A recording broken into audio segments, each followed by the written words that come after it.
Bien, entonces continuando con la unidad 2, en esta parte, en el apartado 5 de esta unidad, en el contenido programático tenemos la medición de ángulos con cinta. La cinta métrica se puede utilizar además que para medir alineaciones, para determinar ángulos entre diferentes alineaciones.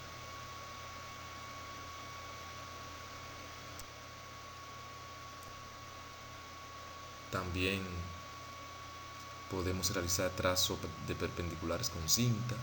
Por ejemplo, en geometría la condición de perpendicularidad es cuando una línea corta a otra por la mitad, formando un ángulo recto, el cual mide 90 grados. La perpendicularidad es una propiedad fundamental que se estudia en geometría y trigonometría. Por ejemplo, en los triángulos rectángulos que poseen dos segmentos perpendiculares. Existen dos métodos muy comunes, principalmente para el área de los proyectos agrícolas, que es el método 3, 4 y 5 y el de la cuerda. El primero consiste en medir sobre la alineación una longitud de 3 metros, luego estimar una perpendicular de 4 metros y verificar esta medida con la medida de 5 metros. El segundo método es para realizar perpendiculares de un punto a una línea de trabajo en el cual se traza una cuerda y se encuentran los dos puntos de intersección de cuerda midiéndole la mitad entre ellos. En la siguiente le vamos a presentar en el contenido refuerzo una figura que le ilustra esta parte y también tenemos unos videos ahí que le dan algunas explicaciones.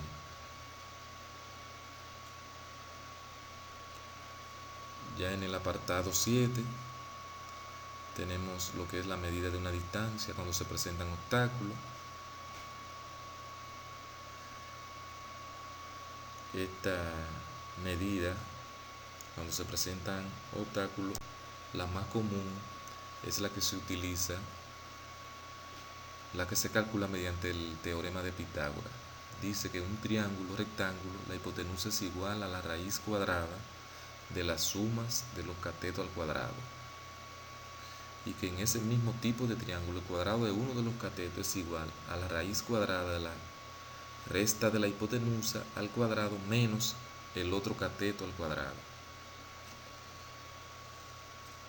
Con esa forma entonces nosotros podríamos determinar la distancia que contiene el obstáculo y que se nos dificulta medir conociendo dos lados, ya sea un cateto y la hipotenusa, o los dos catetos en el caso. Entonces en el apartado 8 vamos a trabajar con los levantamientos topográficos con cinta. Existen diferentes métodos para hacerlo.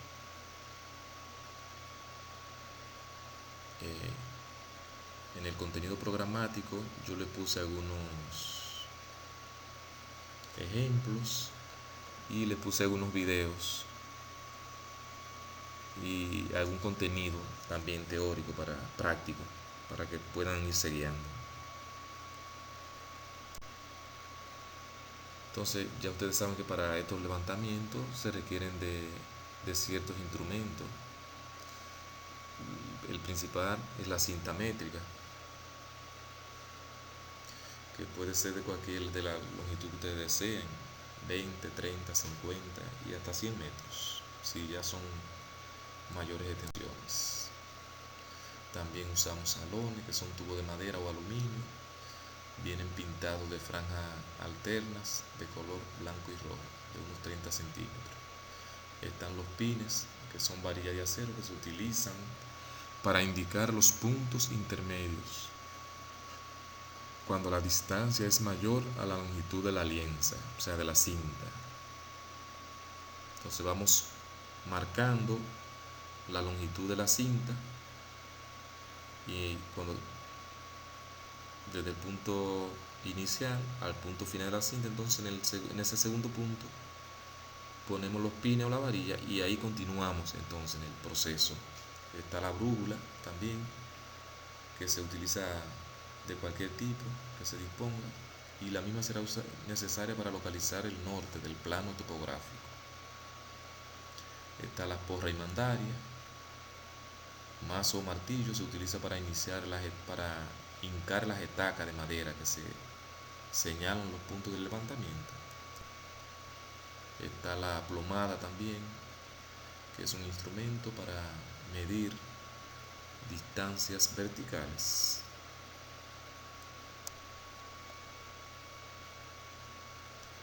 Así que con esta parte entonces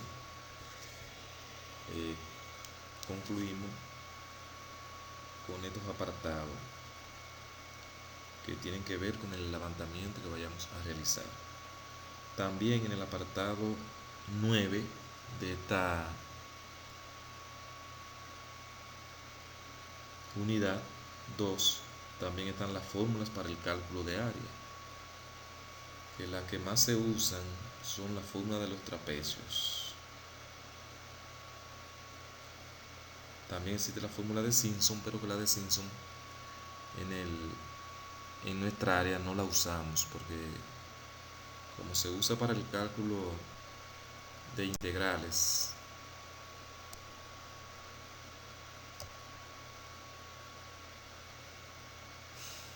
vamos a hablar más específicamente de las fórmulas del trapecio, que es la que más usamos. Entonces sabemos que un trapecio es un cuadrilátero cuyos dos lados son paralelos y los otros dos son paralelos. Dos lados paralelos y dos lados paralelos. Se llaman a los lados paralelos las bases del trapecio y a los otros dos los lados laterales.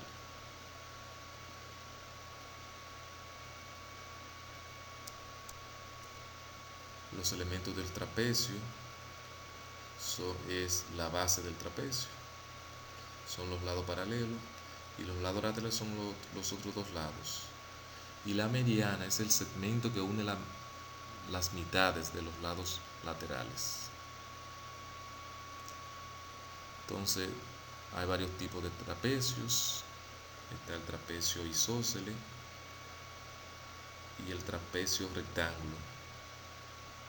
El isósceles es un trapecio cuyos lados laterales son iguales, y el trapecio rectángulo es un trapecio, uno de los lados laterales del cual es perpendicular a la base. Se calcula a través del área la suma de las bases, base menor y base mayor, por altura al cuadrado. También a través de las bases se puede calcular en los lados el perímetro, que es la suma de las bases y los lados del trapecio. Como le decía, la regla de Simpson, la fórmula de Simpson es un método para calcular en forma aproximada las integrales definidas. Nosotros en esta práctica no vamos a ver esta fórmula, porque se ven más en la ingeniería civil, pero ya los software la traen integrada a los sistemas para el cálculo.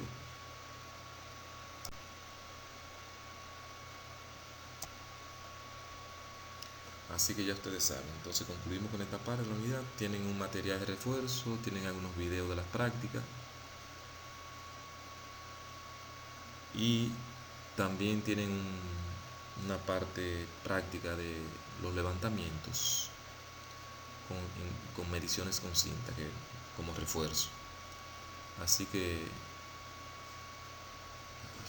revisen esa parte, chequenlo, practíquenlo, que están bien explicados en esos videos. Así que hasta la próxima unidad.